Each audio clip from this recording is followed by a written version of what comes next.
el programa de hoy estamos hablando sobre educación y yo quería preguntarle sobre los niños con habilidades diferentes. ¿Qué se les ofrecía antes y qué se les puede ofrecer ahora? Sí, yo tendría mucho cuidado con qué se les ofrece ahora, porque como bien dices, son niños con habilidades diferentes, por lo tanto tienen que tener un tratamiento diferenciado. Suena muy bien decir que es bueno que hayan niños con habilidades diferentes en colegios, ¿no? Porque los demás niños pueden aprender a ser solidarios y este niño también puede aprender a interactuar. Todo suena muy bien. En la práctica se requiere de profesoras que hayan sido capacitadas para tratar este aspecto en particular, ¿no? Y yo no estoy tan seguro de cuántas profesoras capacitadas tengamos en el medio como para abrir la puerta y decir, bueno, vamos a dar este paso. Yo tuve la oportunidad de ver en otro país los dos tipos de colegios. Voy a ser muy breve. En un colegio donde había este elemento de inclusión, pero habían profesoras capacitadas, que la cosa caminaba más o menos bien, porque había alguien que tenía conocimiento de qué cosa estaba ocurriendo con ese niño, porque para eso había sido preparada, y otro colegio donde habían niños con habilidades diferentes y todos tenían una habilidad diferente. Había un niño autista, había un niño con síndrome de Down, varios niños. Y voy a ser sincero, vi mucho más contentos a los niños que estaban en un colegio que tenía como objetivo atender a los niños con habilidades diferentes, porque las profesoras y las auxiliares y todo el equipo de profesores que atendía a estos niños había sido capacitado especialmente para atenderlos bien. Ahora, para cerrar la idea, que me digas que los espacios públicos deben ser compartidos, sí señor. Que hay un evento en que los niños tienen que ir todos. Que vamos a una obra de teatro, al cine, todo. Pero atender la singularidad del ser, desarrollar las habilidades al máximo de estos niños, de todos los niños en realidad, implica mirar las dimensiones del ser. Entonces, un niño de un colegio tiene que desarrollar las 5 áreas de desarrollo: emocional, intelectual, social, espiritual, física. Todo niño tiene derecho a que se le repotencien y se le desarrollen estas habilidades con el acompañamiento del profesor. Pero estamos hablando de dos realidades distintas. Entonces yo creo que si ambos niños tienen el mismo derecho de ser atendidos en sus 5 áreas de desarrollo como deben ser, necesita gente capacitada que logre que este niño y este niño logren lo máximo, lo mejor de sí en estas 5 dimensiones de la persona humana. No es tan simple, pues suena muy solidario, yo a veces tengo miedo, porque la gente que no está en educación, lo digo con toda la humildad del caso, sí, tiene que ser así porque suena muy solidario, pero un momentito, yo no sé, sí sé, no tenemos en este momento la cantidad de docentes preparados para atender esta singularidad. Yo lo que quisiera decir para complementar es lo siguiente. Como principio todos somos diferentes, entonces la diversidad está presente en la familia, en el aula, en la sociedad, más o menos diversidad. Y creo que ya un aula es un espacio donde hay 20, 22, 25 personalidades diferentes y siempre las han habido, ¿no? Entonces creo que el principio de atender a la diversidad creo que es un principio válido, importante. Y por lo tanto, la inclusión progresiva de chicos con habilidades diferentes en la dinámica del aula, creo que como fin, a pesar de sus dificultades, creo que es un fin válido, coherente con el desarrollo de las sociedades, ¿no? Ahora, creo que sí es importante que este proceso de inclusión y de incorporación de chicos diversos y con habilidades diferentes se haga en contextos previstos, capacitados, para que esta interacción sea válida, ¿no? Va a ser un proceso largo, costoso, no solamente en cuestión de dinero, sino de tiempo, porque implica una capacitación adecuada por parte de los maestros, porque suena bonito, ¿no?, que la educación sea cada vez más inclusiva, pero si no tienes el personal para atender ese proceso, lógicamente todo queda en discurso. Yo creo que las posibilidades que ofrece una educación inclusiva son buenas para el niño, para la niña, con cierta discapacidad, con habilidades diferentes, que se incluye, pero también para el grupo, lo habías dicho. El grupo gana en sensibilidad, en tolerancia, en solidaridad y en convivencia de la diversidad. Creo que si tenemos claro ese norte, hay que hacer los esfuerzos para que hacia eso tendamos, porque también temo yo que porque los medios no están preparados, perdamos la importancia de ese norte de aprender a convivir en la diversidad. Ahora, Creo que y es por fundamental. Perdón, a la hora que muchos padres que tienen que tomar la decisión de en qué colegio poner a sus hijos, tengan habilidades diferentes o no, ¿qué aspectos deben evaluar a la hora de tomar una decisión? El ideario del colegio, ¿no? Fundamental. ¿El? Ideario del colegio. Ideario del colegio. ¿Cuáles son los objetivos? ¿Cuál es la filosofía del colegio? ¿Hacia dónde apunta? Hay que estudiar bien a qué colegio va a ir Pero digamos el que hijo. no solamente es, me suena bonito, sino en cuál mi hijo puede desarrollarse más dependiendo de cómo sea, cuáles sean sus características, qué es lo que le gusta Bueno, hacer. ahí las expectativas de los padres pues son distintas, ¿no? Porque hay padres que dicen, para mí lo importante es el idioma, Así es. ¿no? Y ya están encasillados con el idioma, lo cual yo no comparto, pero respeto, Ajá. ¿no? Otros, no, yo quiero que mi hijo entre a la universidad, entonces un colegio preuniversitario es Claro. mi opción, lo Más cual práctico. no comparto, pero respeto.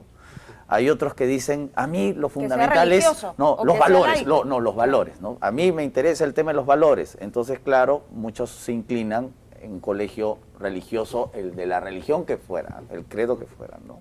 Y otros, lo he escuchado, la cuestión es la cercanía.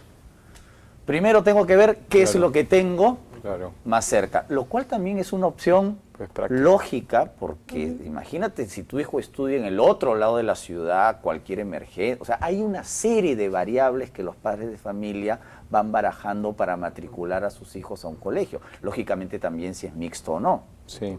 Pero la tendencia es que todos sean mixtos. Me imagino que pronto van a ser todos mixtos, ¿no? ¿Eso se está dejando atrás o no? No necesariamente. Hay colegios que van a mantener el Sí. sistema diferenciado. Y hay una cosa que me parece importante. Es verdad que cada colegio tendrá pues una tendencia a desarrollar más cierta dimensión, ¿no? Claro. El deporte, las Lo cual es lógico porque es el mercado. El intelectual siempre, porque el colegio se va a estudiar, pero Claro. después hay que formarlo emocionalmente, hay que ayudarlo socialmente. Realmente un niño que es intelectualmente muy hábil, yo no sé qué tanto en la sociedad se puede desenvolver mañana más tarde si socialmente es una piedra en el zapato. O sea, entonces yo como profesor tengo que ver a este chico qué fortalezas tiene, cuál es su eminencia y a partir de ahí repotenciarlo y en sus debilidades ayudarlo. Y es que yo no puedo dejar pasar a un niño en el colegio que no sabe trabajar en grupo, que no aporta la convivencia, abrir la puerta en quinto de medio y que se vaya así. Porque algún día este niño, cuando madure, va a decir, ¿y por qué no me ayudaron? Y de las cosas seguramente que nos acordamos por aquí los cuatro, es alguien que en el colegio alguna vez se acercó y en algún momento difícil o en alguna debilidad nuestra nos ayudó. Entonces, está claro que cada papá, según el perfil, digamos, el modelo de familia, tiene que pensar bien si su hijo va a encajar en el colegio X o Y, eso está claro. Pero yo sí tendría mucho cuidado de ponerle demasiado énfasis a alguna dimensión. Claro. Porque hay una formación integral. Así es. ¿No? Entonces, a mí sí me interesa social, emocional, física, intelectual, espiritual, lo que quieran. Pero es una persona a la que hay que formar. Y ¿no? son 12 años. No, así es. Y son 12 años. O sea, no es que lo estás poniendo a tu hijo por 2 o 3 años. Es una etapa fundamental. O sea, tú te estás hipotecando a un modelo Así durante es. 12 años. Juan Luis, y pasa mucho más horas en el colegio que en tu casa. Claro.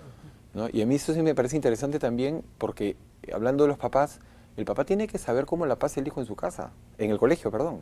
¿Cómo la pasa? O sea, yo no puedo estar ajeno. El hijo llega en la tarde, ¿cómo te fue? Bien, y yo voy comiendo y me voy a dormir y ver televisión porque el día siguiente tengo un día complicado de trabajo. Pero yo tengo que sentarme con mi hijo y preguntarle cómo te va. Oye, ¿te gusta tu colegio? Así es. Así, la pregunta más simple. Así es. ¿Te sientes bien? Así es. ¿No? Y aquí iríamos pues a algunos problemas que tú estabas planteando Delegado. en el entretiempo, ¿no? Por ejemplo, el maltrato, los problemas que se generan, por ejemplo, el bullying, que siempre existió, ¿no? Lo que pasa es que ahora parece que se ha extendido más, ¿no? Sí, no, yo quería reiterar el tema del ideario del colegio. ¿Qué ofrece el colegio? ¿Cuál es la mirada que tiene respecto a la formación de personas? ¿Qué tipo de persona queremos formar? ¿Con qué características? ¿Con qué capacidades? ¿Con qué valores? ¿Para qué tipo de sociedad? ¿Cómo nos imaginamos una mejor sociedad? Esa mejor sociedad yo la estoy formando con mi hijo. ¿Qué escuela me ayuda a formar en este camino? Eso es lo que da el ideario del colegio, ¿no? Y creo que desde esa mirada también reitero que las escuelas deben ofrecer una formación integral en actitudes, valores, habilidades intelectuales, destrezas diversas, ¿no? Y ojo que nos hemos olvidado de un de una perspectiva que es también el deporte. O sea, el deporte forma parte de la educación. Y el arte, hay colegios las que, por habilidades ejemplo, productivo-manuales. el arte, el deporte, o sea, ¿cómo podríamos formarnos como personas sin arte y sin deporte, ¿no? Así seas tú un torpe jugando Así es, fútbol, no así importa, es, o vóley, así es. lo que sea, la cuestión es el cuerpo, ¿no? Y el otro día me dio mucha alegría ver en un colegio que había selección, pero había academia, pues.